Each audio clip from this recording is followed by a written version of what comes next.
Dans cette vidéo, nous continuons d'affronter les robots de niveau débutant intermédiaire sur le site chess.com dans la catégorie créateur de contenu. Nous avons déjà affronté Arimax 600 Elo et CodeMiko 600 Elo. Nous en prenons aujourd'hui à Tecton classé 700 Elo. À ce niveau-là, on considère que les bots sont réglés sur un niveau débutant et donc ils nous feront assez rapidement dans la partie des cadeaux. Donc on va essayer de repérer ces cadeaux, les pièces qu'ils nous offrent et voir s'il faut les capturer ou non. Bien entendu, nous essaierons de mettre notre roi à l'abri. Et puis quand nous allons jouer à nos pièces, nous allons essayer de faire en sorte qu'elles se protègent les unes les autres. C'est parti, et je laisse l'ordinateur choisir la couleur de ces pièces. Je vous propose d'ouvrir avec D4 pour changer de E4. Mon adversaire qui répond par F5 pour m'empêcher de jouer E4 et de mettre un deuxième pion au centre. Commencer par développer mon cavalier, ensuite je chercherai à développer mon fou pour mettre mon roi à l'abri. Mon adversaire qui joue E5, alors je vois que son pion n'est pas protégé. Donc j'ai très envie de le récupérer. Pourquoi je veux le récupérer? Parce que j'ai pas envie que mon adversaire pousse le pion pour venir embêter mon cavalier. Donc je vais prendre ce pion. Il est protégé par mon cavalier. Et là voilà, on est au troisième coup de la partie. Notre adversaire qui est réglé sur 700 Elo. Et déjà il nous offre un fou. Donc bon, ici on est censé le prendre, même si on n'a pas fini le développement. Bon, mais pour l'intérêt de la partie, je ne vais pas le prendre. Je vais faire la place pour mon fou de case blanche afin de pouvoir roquer par la suite. Alors où sortir mon fou? Je peux le sortir en D3 pour mettre la pression sur ce pion. Ou alors le sortir en C4, en B5. J'ai le choix. Je ne suis pas pressé de récupérer le pion F5. J'ai bien envie de mettre mon fou en C4. Parce que je ne crains pas la poussée à D5 parce que je pourrais faire la prise en passant. Alors, mon adversaire qui renforce son pion. Je ne suis pas sûr qu'il puisse roquer un jour. Alors peut-être que mon adversaire va faire grand rock ou même qu'il ne va pas roquer du tout. Parce que moi je suis pressé de roquer. Non. Est-ce que j'ai peur de me faire attaquer? Je sais pas. Bon, pour le principe, on a dit on va mettre le roi à l'abri. À noter que j'aurais pu prendre son cavalier. Mais on a dit on va d'abord échanger les pièces. Pardon, on va d'abord développer les pièces. Mon adversaire qui sort son cavalier comme si de rien n'était, mais il ne s'est pas posé la question de savoir, mais est-ce que je peux mettre mon cavalier ici en F6? Il y a mon pion là qui t'en empêche. Tu n'es pas censé mettre ton cavalier ici. Alors je t'ai fait un premier cadeau quand tu m'as offert le fou. Bon, ça suffit. Alors bien sûr, j'ai en tête que si je prends, il risque de reprendre du fou. Ça lui offre une belle diagonale. Et si jamais je bouge mon fou, il va pouvoir manger mon pion et puis manger ma tour derrière. Donc très certainement qu'après avoir pris le cavalier, je vais jouer C3.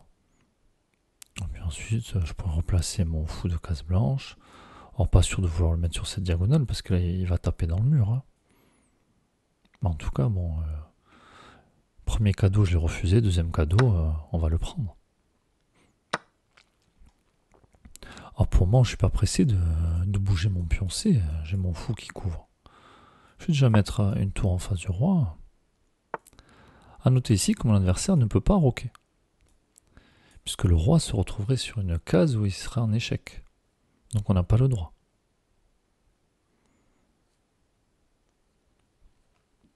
Moi j'ai envie d'avancer mon pion là pour provoquer des échanges.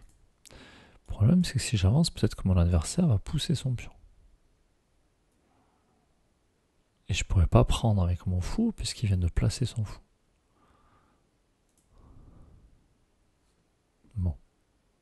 Peut-être que je pourrais prendre son fou avant de prendre.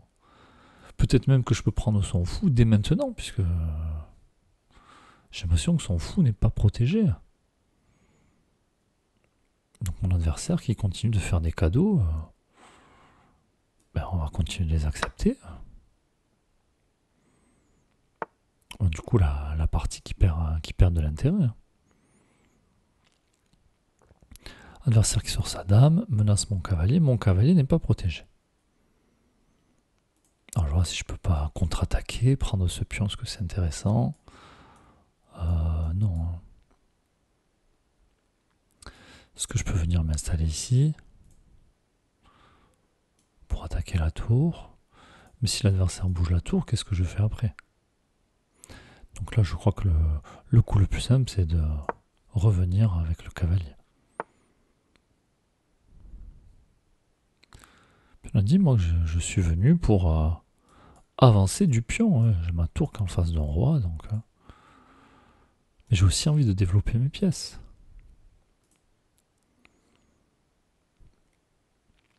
Alors, qu'est-ce qu'il faut faire? Développer les pièces ou ouvrir le jeu? Alors, si mon adversaire avait roqué, je développerais mes pièces. Mais puisque le roi est au centre, j'ai envie d'ouvrir le jeu.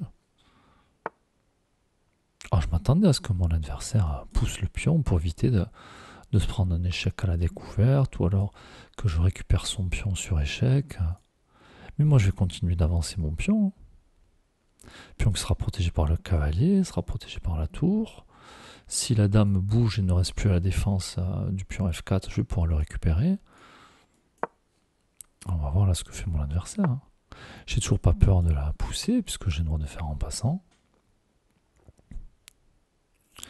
Bon, je peux toujours pas récupérer le pion. Par contre, j'ai sorti la dame de cette diagonale. Peut-être que je vais pouvoir à mon tour m'installer moi sur cette diagonale. Donc c'est pour cette raison que je vais pousser mon pion B. Alors pourquoi je joue pas B3 mais B4?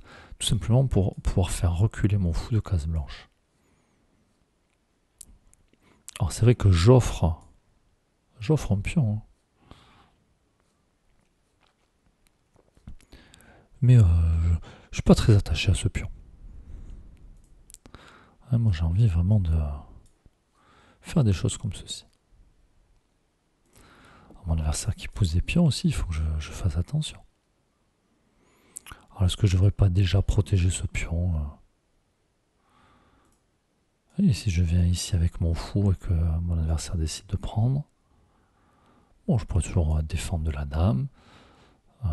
Ma tour qui serait attaquée, mais ma tour qui serait défendue par la dame, par le cavalier. Je vais déjà placer mon fou là sur cette belle diagonale.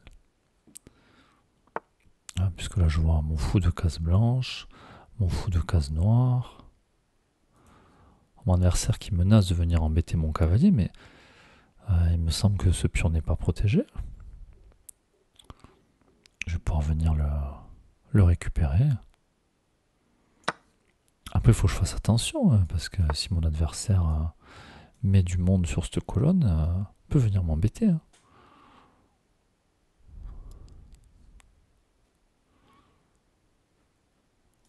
Ici, il y a des choses qui se passent aussi qui m'intéressent. Maintenant, il faut peut-être que j'anticipe ce coup-là. Attention, il ne faudrait pas que je me prenne un mat. Mais je vois que mon fou peut revenir couvrir et protéger ce pion. Donc je ne suis pas inquiet.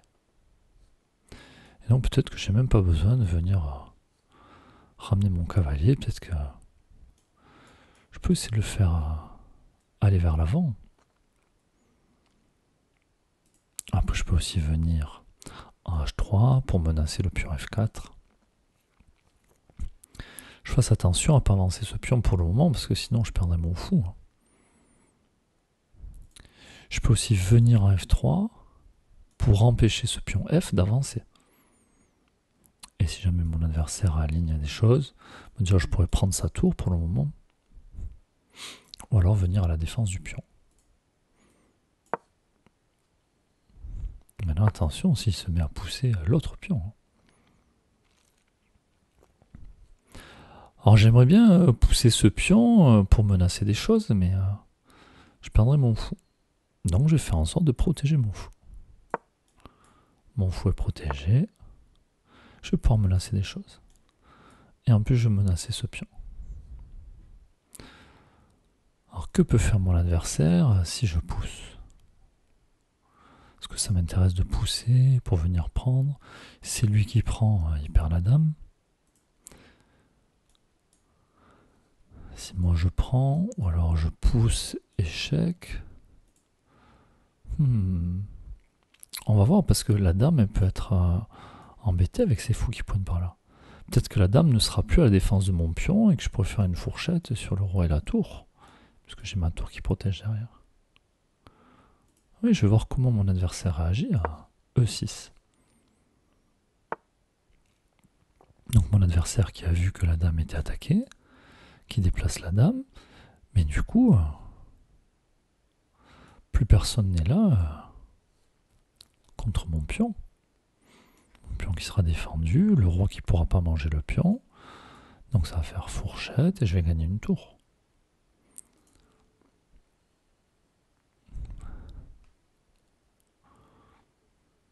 C'est ce que je vais faire. Échec.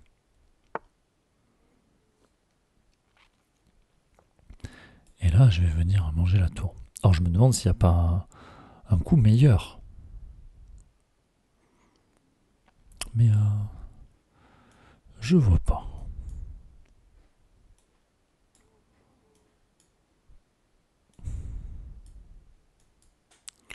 Bon, on va prendre la tour, c'est déjà ça. Peu importe ce que je fais ici, le roi est en échec, va devoir manger avec le roi. Alors maintenant, j'ai ça qui m'intéresse. Tu as créé le roi et la dame, mais malheureusement, mon cavalier n'est pas protégé sur cette case. Pardon, mon fou ne serait pas protégé en G7.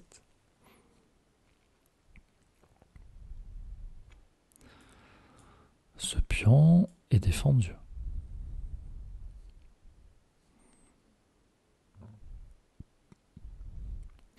Bon, je crois que là, il va falloir que je commence à sortir mon cavalier pour faire jouer l'autre tour. Bon, il faut que je ramène des pièces, là. Ah, mon cavalier, où est-ce qu'il pourrait aller? J'ai pas envie qu'il se mette devant mon fou, là. Mon fou, il est beau. Donc, on va passer par la case D2. Et après, on va rebondir, on va lui trouver une case. Mon adversaire qui pousse le pion en D5, attaque mon fou. Je vais le reculer.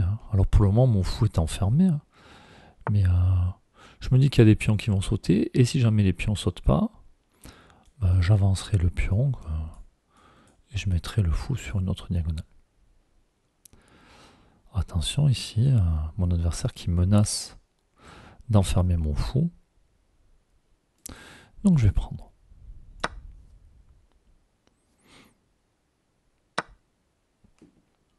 Alors ce pion-là m'embête. Il m'empêche de bien faire rebondir mon cavalier. Et puis si je veux passer par la case F1, j'aurai du mal à rebondir également. Donc peut-être qu'ici, je vais essayer de provoquer des choses pour pouvoir faire jouer mon cavalier. Et puis en plus, ça me permettra de replacer mon fou au besoin.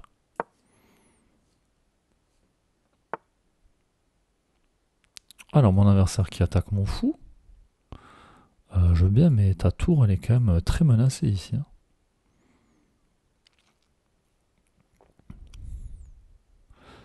Et en plus, si je prends la tour, c'est sur échec. Je vais la prendre. Et du coup, peut-être que je prendrai le pion plus tard. Puis là, ça m'intéresse encore plus de prendre le pion, puisque sur prise, je vais pouvoir reprendre sur échec. On prend le pion. On a un adversaire qui ne reprend pas le pion. Alors, faut que je fasse attention à ce que mon adversaire ne menace pas des choses de ce genre. Oui. Puisque si jamais il met son fou, je ne pourrais pas le manger. puisque la dame est en face du roi, mon pion est cloué sur cette colonne. Mais bon, je pourrais toujours avancer le pion, et s'il prend, je reprends, ou je reprends. Donc je suis pas prêt de me faire mater pour le moment. Et puis j'ai en tête que sur pion prend, échec à la découverte. Avec le fou qui couvre le fou de case noire qui va couvrir des cases, le fou de cage blanche qui va couvrir des cases. Et si jamais le roi se cache derrière la dame, il va lui arriver des bricoles. Hein. Alors peut-être mon adversaire va mettre le fou pour couvrir l'échec, mais moi je pourrais prendre, c'est couvert par la tour. Bon, je crois qu'ici ça peut faire mal ce coup. Hein. Allez, pion prend C6, échec. Donc mon adversaire qui couvre, d'accord. Et puis j'ai même pas envie de prendre du fou, j'ai envie de prendre de la tour. Parce que si je prends de la tour, j'attaque la dame. Et ensuite, quand je vais décaler ma tour, je vais avoir un échec. Donc là, ça m'intéresse de prendre même de la tour. Et d'ailleurs, mon adversaire qui sacrifie la dame. En même temps, il était mal engagé. Échec à nouveau.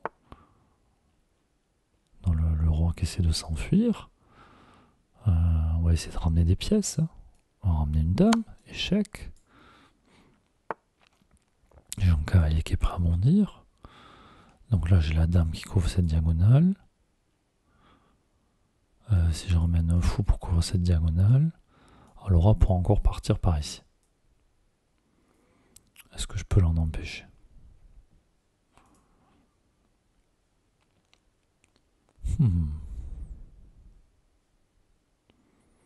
Je peux aussi venir m'approcher. Et au moins le roi ne pourra pas s'enfuir. Hein. Ce que je vais faire. Et là, avec mes fous, le roi va avoir du mal à s'en sortir, je pense. Hein. Fou de case blanche, la dame. Si je rajoute le fou de case noire, il lui reste quoi comme case à ce pauvre roi? Il va lui rester juste H6. Mais mon cavalier... Bon, ça sent pas bon. Je pense même qu'il va sacrifier le cavalier ici. Échec. Échec. Et donc là, le roi qui n'a plus beaucoup de cases. Hein. Alors, ma question, c'est est-ce que si je vais ici, il y aura échec directement? Échec et mat. J'essaie de trouver le moyen de finir le plus rapidement possible. Donc, échec protégé par le cavalier. Ça va forcer le roi ici. Échec et mat. Est-ce qu'il y a un mat en 1 ?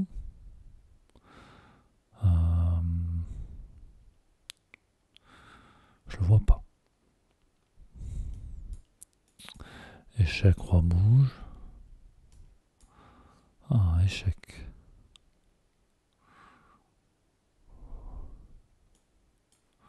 Oh, mat en 1, je vois pas. Bon, donc on a dit échec. Force roi H7. Ensuite, on a le fou qui couvre, la dame qui couvre.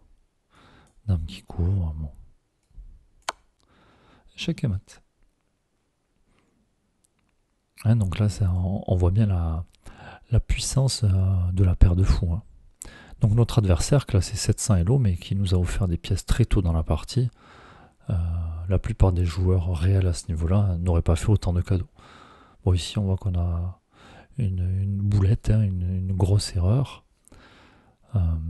Une gaffe, mais c'est tout simplement parce qu'on n'a pas pris la pièce qui nous a été offerte en début de partie. Hein. Après, je trouve que ça a été assez facile à jouer, hein, parce que l'adversaire nous a donné plein de pièces. En tout cas, j'espère que la partie vous a plu et vous a permis de découvrir quelques coups intéressants. À bientôt!